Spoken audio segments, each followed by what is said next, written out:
Hello friends, welcome to our YouTube channel TSP classes. तो कैसे हैं आप सब? आई होप आप लोग बिल्कुल ठीक होंगे। तो चलिए आज की वीडियो में हम लोग डिस्कस करने वाले हैं आप के यूपी डीएलएड आपका जो जो है फर्स्ट सेमेस्टर यानी यूपी डीएलएड फर्स्ट सेमेस्टर का जो आपका पेपर 7 है, यानी कि संस्कृत का, यानी सप्तम प्रश्न पत्र संस्कृत का जो है हम लोग पेपर सॉल्व करेंगे। क्योंकि आप सभी को पता है कि आपका बहुविकल्पी खत्म हो चुका है सीरीज का, अति लघु खत्म हो चुका है। अब हम ऐसा करते हैं कि प्रीवियस ईयर का पेपर स्टार्ट करते हैं सॉल्व करना।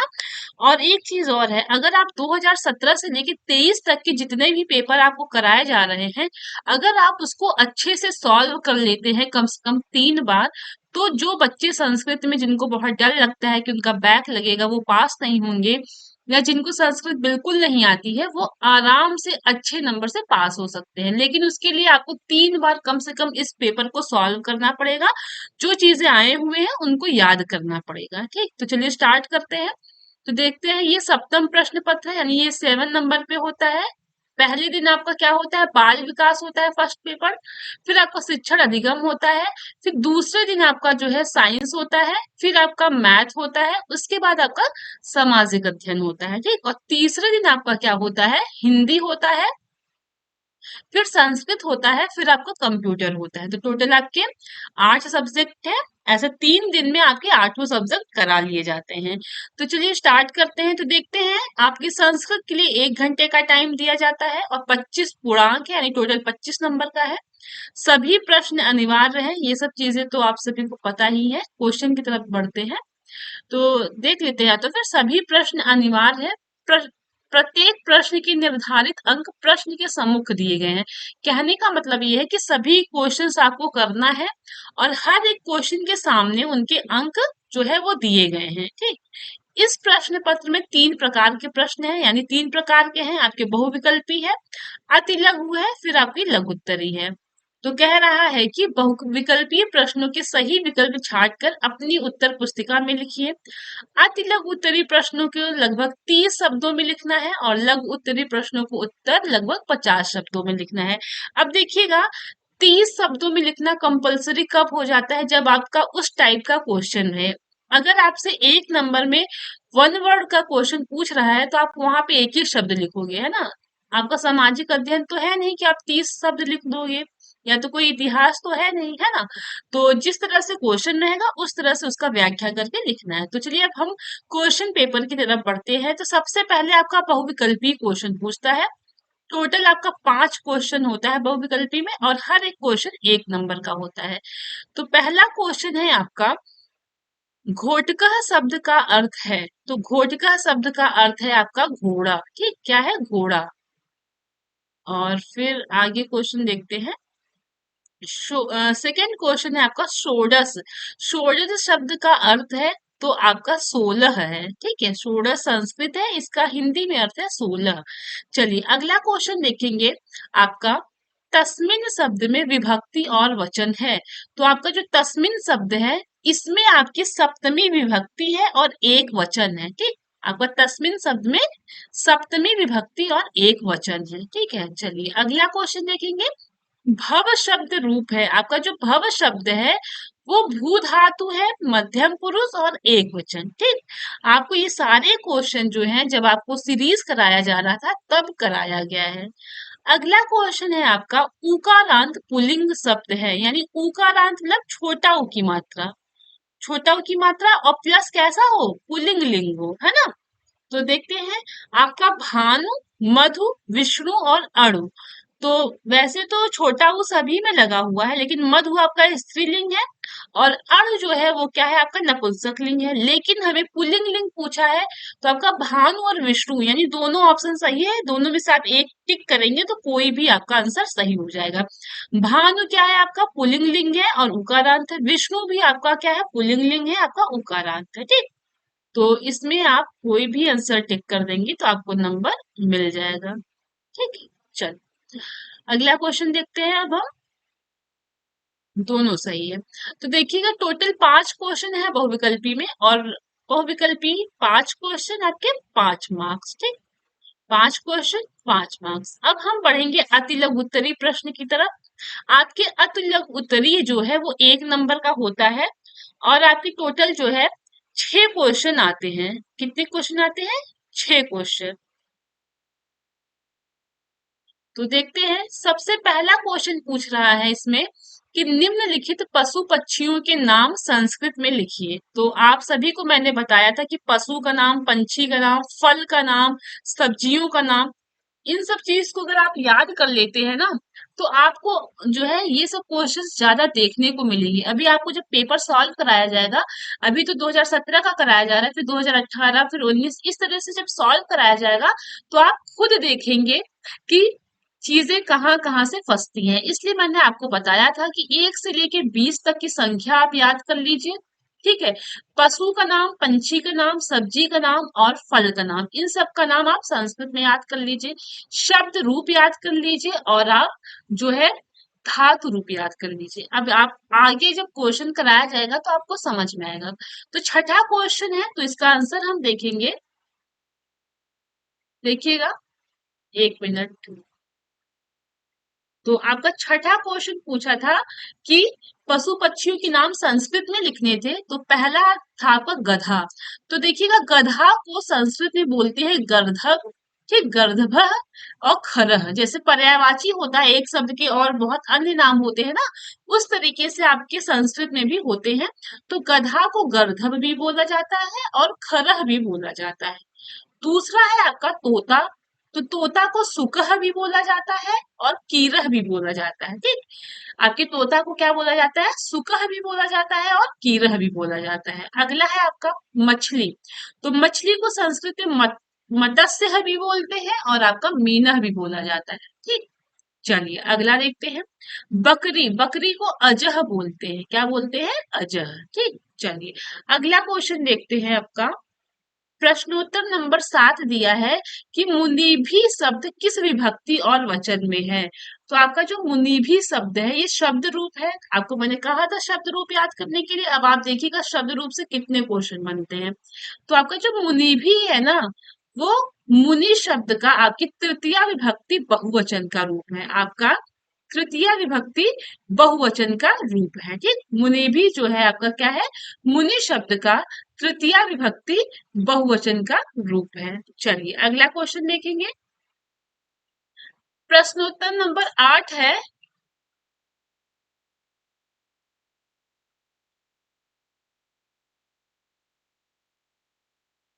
प्रश्नोत्तर नंबर 8 है,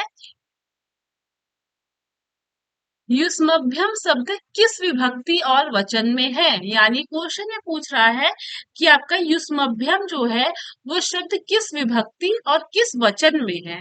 तो देखते हैं, आपका जो युष्मभ्यम है ये चतुर्थी चतुर्थी विभक्ति बहुवचन में है। ठीक, अगर आप शब्द रूप याद करके रखेंगे तो आपको चीजें अच्छे से आंसर आप कर सकते हैं।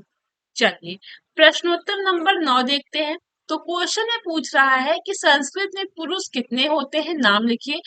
और आपको जब सीरीज सॉल्व कराया जा रहा था तो आपको बोला गया था कि आपका कि पुरुष 3 होते हैं, लिंग 3 होते हैं और वचन भी आपके 3 होते हैं। तो हर एक पेपर में अलग अलग क्वेश्चन इन तीनों से बने हुए हैं।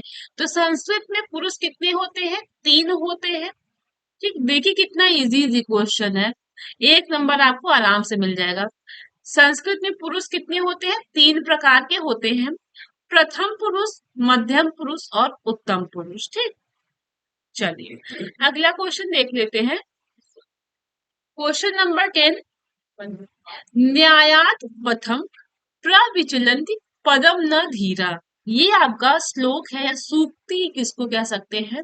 तो इस सूक्ति का अर्थ बताना है। तो देखते हैं, इसका अर्थ होगा धीर पुरुष, अर्थात जो धैर्यवान पुरुष होते हैं ना, वो न्याय के पथ से कभी विचलित नहीं होते हैं। ठीक, इस सूक्ति का ये अर्थ है।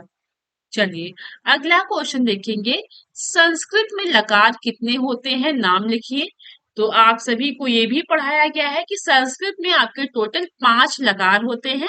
कितने लकार होते हैं? 5 लकार होते हैं। उनके नाम हम देखेंगे। तो पहला है आपका लट लकार, जो कि वर्तमान काल के लिए प्रयोग होता है। दूसरा है आपका लिट लकार, जो भविष्य काल के लिए प्रयोग होता है। तीसरा है आपका लोट लकार, जो कि आज्ञार्थक या फिर आशीर्वाद के लिए यूज होता है। चौथा है आपका लंग लकार, जो कि भूतकाल के लिए प्रयोग होता है। और आपका पांचवा है विधिलिंग लकार, जो कि चाहिए के अर्थ में प्रयोग होता है। ठीक, तो संस्कृत में टोटल आपके पांच जो है, तो आपकी 10 लगभग, लेकिन हमारे जो सिलेबस में है वो 5 है।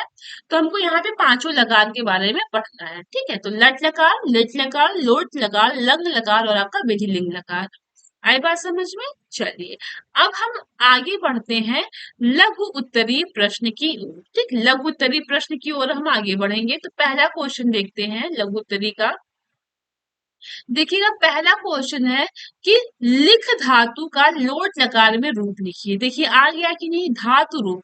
आपको धातु रूप अगर याद है तो आप आराम से 2 नंबर ले सकते हैं। आप कुछ नहीं करना है, बस लिख धातु का लोट लकार में लिखना है, आपको 2 नंबर आराम से मिल जाएंगे। चलिए देखते हैं किसको किसको याद हो गया है, कमेंट के थ्रू बताएगा।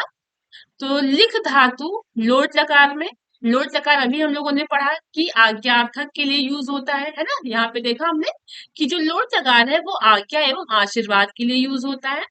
तो देखते हैं, आपका यहाँ पे भी देख लीजिए, पुरुष आपके 3 होते हैं, प्रथम पुरुष, मध्यम पुरुष और आपका उत्तम पुरुष, एक वचन, द्विवचन और आपका बहुवचन। तो देखते हैं लोट लकार का किस तरीके से बनता है, आपको बताया गया है। यहाँ पे फिर से देख लेते हैं, लिख धातु है तो लिखतु, लिखताम, लिखन्तु। ठीक, लिख, लिखतम, लिखत।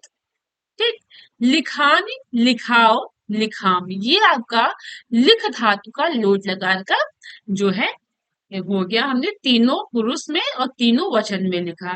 अब हम बढ़ते हैं अगले क्वेश्चन की ओर। तो अगला क्वेश्चन है आपका, ये आपका श्लोक है, इसको हिंदी में अर्थ इसका लिखना है। तो देखते हैं, षड दोषा पुरुषेण हरातव्या भूतिमिच्छता निद्रा तंद्रा भयम कोद्रम आलस्यम दीर्घ सूत्रता। ठीक, ये आपका श्लोक है, इसको हिंदी में लिखना है। तो देखते हैं, देखिएगा, तो इसका मतलब है कि किसी व्यक्ति के बर्बाद होने के 6 लक्षण होते हैं। नींद, गुस्सा, भय, तंद्रा, आलस्य और काम को टालने की आदत। जिन व्यक्तियों में ये 6 आदत होती है वो व्यक्ति बर्बाद हो जाते हैं। यार ये व्यक्ति जो इनके अंदर नींद बहुत ज्यादा है, गुस्सा बहुत है, डर है, तनाव है, आलस्य है, काम को वो टालते हैं, इन सब की अगर आदत है तो वो व्यक्ति क्या होते हैं, बर्बाद होने के। ये आपके 6 लक्षण है।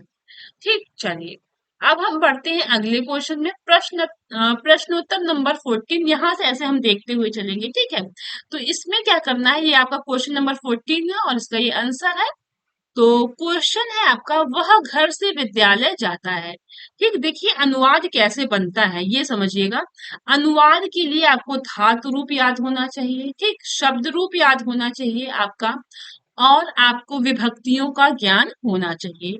तो सबसे पहले वह को संस्कृत में बोलते हैं सह। ठीक, और आपका जो सह है ना, वो आपका जो है प्रथम पुरुष का एक वचन है, ये आपका सह। ठीक, तो सह घर से, तो देखिए घर से क्या हो रहा है, अलग हो रहा है, तो पंचमी विभक्ति में से होता है ना, अपादान से या पंचमी विभक्ति से। अभी इसी में आगे है, आपको मैं दिखा देती हूँ। ये देखिएगा, पंचमी ये विभक्ति है ना, पंचमी विभक्ति अपादान से। तो यहाँ पे जो आपका गृह धातु है ना, वो आपका जब चलेगा तो वो कैसे बनेगा, आपका गृह धातु का पंचमी विभक्ति में गृहात बन जाएगा। ठीक, जब आपका गृह धातु, गृह शब्द रूप जब आपको याद होगा तो आप आराम से कर लेंगे।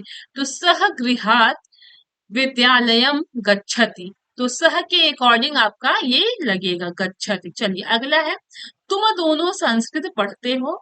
तो तुम दोनों को आपका क्या बोलते हैं संस्कृत में, युवाम बोलते हैं। तो सह तौते त्वम युवाम, यहाँ पे युवाम है। तो इसी प्रकार से आपका जो है ये पढ़ते हैं, जो है आपका क्या है, वर्तमान काल है। वर्तमान काल के लिए क्या यूज होता है, लट लकार। तो देखते हैं इसका क्या बनेगा। तो पठति पठतः पठन्ति, पठा से पठतः, ठीक, पठतः आएगा। तो यहाँ पे युवान जो है इसके अकॉर्डिंग आपका ये जो है क्रिया वो लगेगा। तो संस्कृत पढ़ते हैं तो युवाम संस्कृतम पठथ। ठीक। चलिए अगला क्वेश्चन देखेंगे। लड़के मैदान में खेलते हैं, लड़के मैदान में खेलते हैं तो लड़की का जो है बालिका होगा, मैदान में, तो मैदान में का होगा क्रीडा क्षेत्र, क्रीडा क्षेत्रे। ठीक। और खेलना का जो है संस्कृत क्या होता है, क्रीडा, तो उसका जो है बालक के अनुसार बनेगा तो क्रीडंती हो जाएगा। तो लड़के मैदान में खेलते हैं तो बालकः क्रीडा क्षेत्रे क्रीडन्ति। ठीक। चलिए अगला क्वेश्चन देखेंगे। राम रामपुर में रहता है तो राम रामपुरे निवसति। ठीक। रामः रामपुरे निवसति। चलिए अब हम बढ़ते हैं अपने अगले क्वेश्चन की ओर। तो देखते हैं क्वेश्चन नंबर 15 में दिया हुआ है कि खगः कुंजरः डांडिम गोधूम सरसिजम नकुलः पिपीलिकः अश्वत्थः। अश्वत्थः। ठीक। तो इन शब्दों का संस्कृत में नाम लिखना है, किसमें लिखना है, संस्कृत में नाम लिखना है। देखिए आपका टोटल 8 है, 1 2 3 4 5 6 7 8। तो अगर आपका 4 सही होगा तो आपको 1 नंबर मिलेगा, है ना। तो चलिए देखते हैं 15 का हम देख रहे हैं। तो खगाह को जो है पंछी बोलते हैं। ठीक। 1 मिनट। अच्छा हाँ, सॉरी, संस्कृत में दिया हुआ है, आपको हिंदी में इसका अर्थ लिखना है। तो खगाह का पंछी होगा, कुंजर का आपका हाथी होगा। ठीक। डांडिम का बोलते हैं आपको अनार का पेड़ बोलते हैं या फिर अनार का फल बोल सकते हैं। गोधूम को आपका गेहूं बोलते हैं। नकुलह को नेवला बोलते हैं। पिपीलिका को चींटी बोलते हैं और अश्वत्थ को बोलते हैं पीपल का पेड़। ठीक है, ये आपका संस्कृत से हिंदी बनाना था। टोटल आपका 2 नंबर यहाँ से मिलेगा। बाकी आपका अगला क्वेश्चन है कि 11 से 19 तक के संख्यावाचक शब्दों को संस्कृत में लिखिए। ये भी आपका 2 नंबर है। देखिए आपको मैंने बताया था कि शब्द भी जो है, यानी आपकी जो संख्यावाची है, यानी संख्या है 1 से 20 तक, वो भी बहुत इंपॉर्टेंट है। तो देखिए सेम यहाँ पे क्वेश्चन बना हुआ है। तो देखते हैं 11 से 19 तक संख्या को संस्कृत में लिखना है। तो 11 को बोलते हैं एकादश। ठीक। 12 को बोलते हैं द्वादश। 13 को बोलते हैं त्रयोदश। 14 को बोलते हैं चतुर्दश। ठीक। 15 को बोलते हैं पंचदश और 16 को बोलते हैं षोडश। 17 को बोलते हैं सप्तदश और 18 को बोलते हैं अष्टादश और 19 को बोलते हैं एकोनविंशति। ठीक। चीजें याद कर लीजिए, बहुत इजी है। 2 बार 3 बार अपने से लिखेंगे तो याद हो जाएगा। चलिए अगला क्वेश्चन देखेंगे। लिखा है क्वेश्चन में कि संस्कृत शिक्षण में वीडियो क्लिप का क्या महत्व है, यानी पूछ रहा है कि संस्कृत शिक्षण में वीडियो क्लिप का महत्व क्या है। तो उसको देखेंगे। तो पहला महत्व ये है कि इसमें भंडारण हेतु कम स्थान चाहिए, यानी आपके जो वीडियो क्लिप होते हैं ना, इनमें क्या होता है कि स्टोरेज के लिए कम स्थान चाहिए होता है। यानी कोई वीडियो है, कोई डाटा है, तो उसको आप कम प्लेस में बहुत सारी चीजों को आप स्टोर करके रख सकते हैं। ठीक।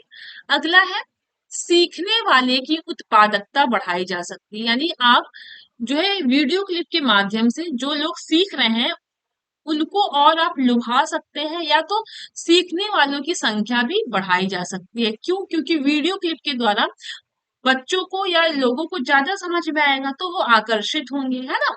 अगला है आपका, इसमें बहुत बड़ी लाइब्रेरी को छोटी डिस्क पर उतारा जा सकता है, यानी आपका जो वीडियो क्लिप है ना, इसमें क्या होता है कि आपकी चाहे जितनी बड़ी लाइब्रेरी होती है उसको समाहार करके आप एक छोटे से डिस्क में, यानी छोटे से में चीज में आप उसको रख सकते हैं। ठीक। चलिए अब हम अगला क्वेश्चन देखेंगे, प्रश्नोत्तर नंबर 18। संस्कृत में विभक्तियां कितनी है, चिन्ह सहित उल्लेख कीजिए। ये भी आपका 2 नंबर का है। चीजें बहुत बस पढ़ने की आवश्यकता है, हो गया। यानी रिवीजन कर, पढ़ लीजिए, याद कर लीजिए, आपको कोई दिक्कत नहीं होगा। ठीक। इजी बहुत है, बस आपको अच्छे से ध्यान से मन लगा के पढ़ना है।